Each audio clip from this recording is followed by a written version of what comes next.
човек трябва да е там, където са хората, за да почувства любов към тях. Иначе няма друг начин. Виждаме доста неприятни промени. Тази седмица американският президентът на тази огромна страна, обяви, че ще доставя офензивни, т.е. нападателни ракети срещу Русия. Може да кажа, че за мен тази седмица започна с това изказване, ако то не виждам причина да не е казано сериозно. Ако това изказване се изпълни, за мен започва световна война. Защо световна? Ами защото става дума за ракети Патриот, т.е. не малък обсек на действие, но става дума за оръжия, които поразяват цели от голямо разстояние, типично за световна война. Нали? Става дума дори за световна война между две суперсили, както е било в историята някога по времето на Втората световна война, където Германия, Хитлер напада Русия. По същия начин виждаме тук две суперсили, които и двете имат ядрени оръжия, и опасността този конфликт да доведе до унищожение на Земята не е за изключване. Започнали са да се стрелят тези огромни страни с ракети, а те имат и някакви съюзници. Просто започнат ли да летат ядрени ракети над главите на хората и да избухват и така нататък, това просто ще изпепели не само цялата планета, дори за тези, които евентуално биха останали живи, живота би станал просто някакъв ужас. Дълг на всеки един гражданин, който иска да запази живота, качеството на живота на всички около него, е да направи всичко възможно, така че тази война да бъде спряна. Точно по тази причина обявявам моята идея да има един вид независима, наистина независима организация, която да се грижи за мира в световен мащаб. Предлагам това да бъде една нова организация, защото аз лично виждам как всички досегашни организации се провалиха в този стремеж, ако той въобще някога е бил искрен, но не го поставям под съмнение. Възможно да е било така, възможно да е имало обаче в бъдеще последствия хора, които виждат войната като един вид средство за печалба на гърба на милиони хора, които страдат и губят живота си. И затова ви призовавам да не просто харесате този клип, да се абонирате, защото съвсем скоро ще има и може би конкретен линк за една нова страница, където човек ще може да се включи в една растяща група на миротворци за щастието, за живота, за любовта и радостта на милиони и милиарди хора на тази планета. Човек трябва да направи наистина всичко, което зависи от него, въпреки че прогнозите са леко обезпокояващи. Има едно предсказание, че Исус Христос ще се завърне, за да унищожи тези, които унищожават земята. Това е написано в пророческите книги Откровение и Даниил. Тоест, няма да се очудя, ако тази война, тази Трета световна война, която тази седмица изглежда започна, наистина доведе човечеството до там, че трябва нейният Творец да се намесва, за да спаси въобще живота на тези, които той обича и за които е обещал да се върне, за да ги спаси. Да, наистина това пророчество вече се е изпълняло много пъти, дори технологичното развитие също е било предсказано, точно така в книгата Даниил. Един възход в науката, нали, прогрес в всички технологии, които се забелязват.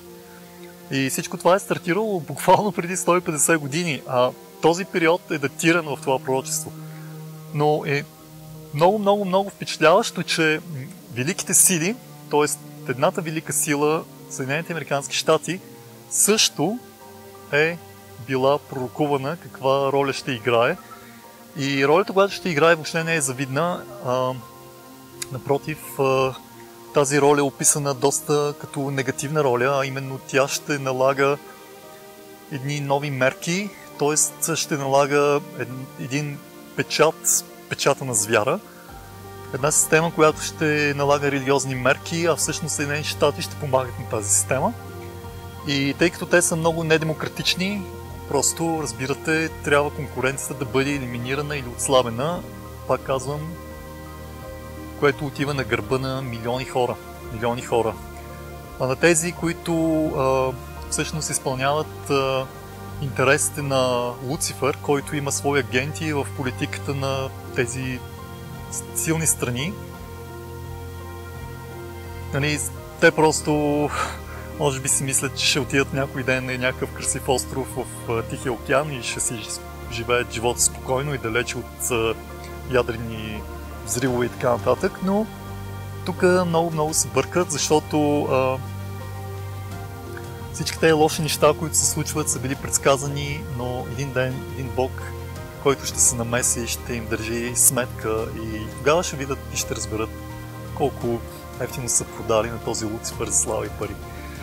И така, значи, мога да ви помоля да споделите една вест с всеки около вас, а именно, когато някой ти тика автомат или оръжие в ръка и те кара и ти обещава някаква чест, някаква слава, някаква полза, не знам си какво, сподели информацията, че твореца на този свят, на всеки човек е казал не убивай.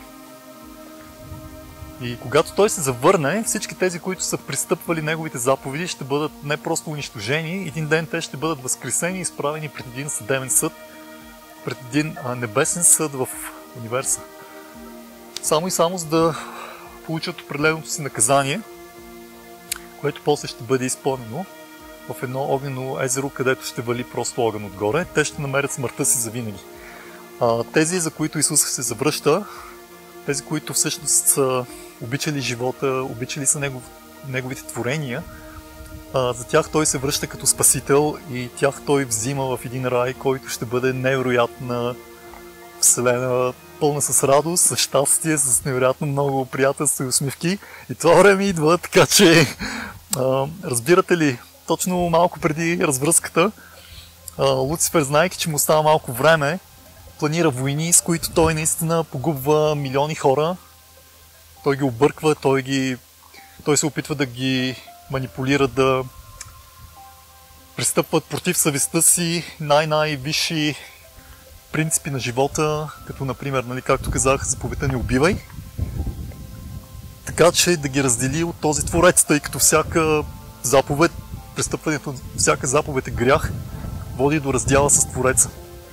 Така че, мили хора, време е да направим нещо за да спасим света от тази шепа хора, които доста нагло се опитват да го управлява, търсейки не дипломатични мирни решения, а наливайки оръжия, правейки печалби за военните си фирми и тикайки хората все повече към мизерия и робство.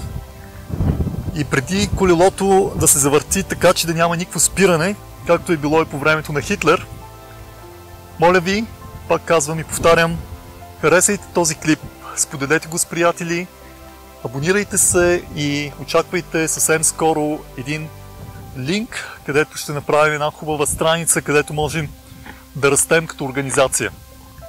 Благодаря ви, защото заедно и само заедно сме силни. Разбираме, че медиите се контролират също така от шепа хора и те правят една голяма манипулация, за да подготвят обществото за една война. Но ние, точно ние, предлагаме да стартираме една независима медийна информационна агенция, която наистина да не оставя хората в лапите на тези манипулатори, на които ни им пука за вашия живот. В Стария завет на Свещеното писание има една книга, която се казва Даниил, която съдържа във втората си глава пророчество за цялата човешка история. Пророчество, започващо от времето, когато е било дадено, а именно 605 година преди новата ера. От времето на Вавилонската империя предсказва всички световни империи, особено състоянието на Европа, развитията в политически план в Европа, какво се случва в момента в наши дни, как продължава историята на човечеството, с какво завършва. Затова това пророчество може да спаси живота ти. Когато обаче човек е сред хората и види как прекрасно Бог ги е създал, каква доброта или, как да кажа, какво се излъчва от тях, разбира, че те са толкова ценни. И да подари човек на някой нещо му създава най-огромното щастие. Участвай, ти можеш!